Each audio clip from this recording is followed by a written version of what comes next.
মন্ত্রী রিয়াংদের যে ইতিহাস, উনাদের যে ইতিহাসকে উনি বলতে গিয়ে আমাদের তৎকালীন পার্বত্য ত্রিপুরা, যেটা বাংলাদেশে এখন বর্তমানে পার্বত্য চট্টগ্রাম হোক, আপনার কুমিল্লা হোক, ব্রাহ্মণবাড়িয়া হোক, পুরাটাই যারা আগে রাজন্য আমলে সেটা ত্রিপুরার ম্যাপ ছিল। সেটাকে উনি ইতিহাসটা ওই দিনে বলতে গিয়ে যেভাবে এই শব্দটাকে যারা খণ্ডন করে, যেভাবে মুখ্যমন্ত্রীকে কালিমালিপ্ত করার জন্য একটা রাজনৈতিক পলিসি বানিয়ে আমাদের মুখ্যমন্ত্রীকে বাংলাদেশি মুখ্যমন্ত্রী, বাঙালি মুখ্যমন্ত্রী এইসব কটাক্ষ শব্দ করে মুখ্যমন্ত্রীকে এবং পুরা ত্রিপুরা রাজ্যকে ওনারা অশান্ত এবং শান্তি শৃঙ্খলা পরিবেশকে নষ্ট করার জন্য যারাই এই কাজের সাথে জড়িত তাদেরকে আমরা প্রতিবাদ জানাই, তীব্র নিন্দা জানাই।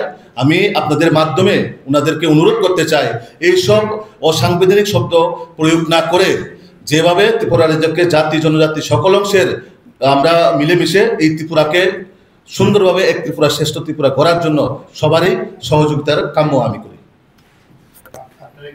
এটা তো বিভিন্ন সোশ্যাল মিডিয়ার মাধ্যমে কোনো জায়গায় তারা নেতারাই তো কোনো না কোনো জায়গার আন্দোলনে তারা বাদ নিচ্ছে এবং তারাই বিশেষ করে তাদের নেতারাই প্রকাশ্যে এসে এইভাবে হুমকি দিচ্ছে।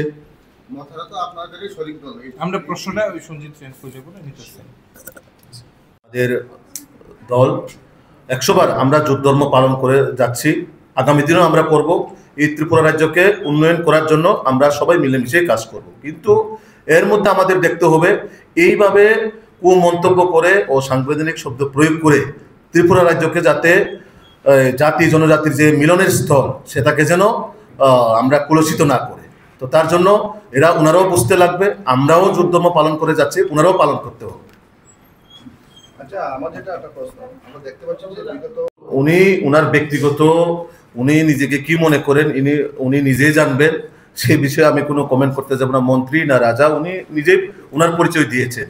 তো ওনার বক্তব্য এখন কি কারণে উনি দিচ্ছেন এবং কি ফ্রাস্ট্রেশনে আসেন উনি নিজেই জানবেন। যদি ওনার কোনো সমস্যা থাকে অবশ্যই উনি আমাদের মাননীয় মুখ্যমন্ত্রীর সঙ্গে কথা বলবেন, আমাদের কেন্দ্র নেতৃত্বরা আছেন ওনাদের সঙ্গে কথা বলবেন, আমাদের প্রদেশ সভাপতি আছেন ওনাদের সঙ্গে কথা বলবেন। সমস্যা থাকলে অবশ্যই সমাধানও থাকবে এখানে, কিন্তু এইভাবে মানে অসাংবিধানিক শব্দ প্রয়োগ করে নিজেদের মধ্যে একটা বিভাজন সৃষ্টি করা, এটা আমরা কোনোভাবে মেনে নিতে পারি না।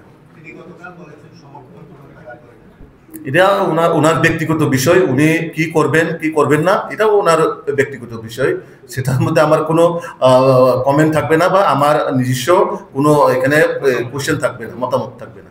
ধন্যবাদ সবাইকে।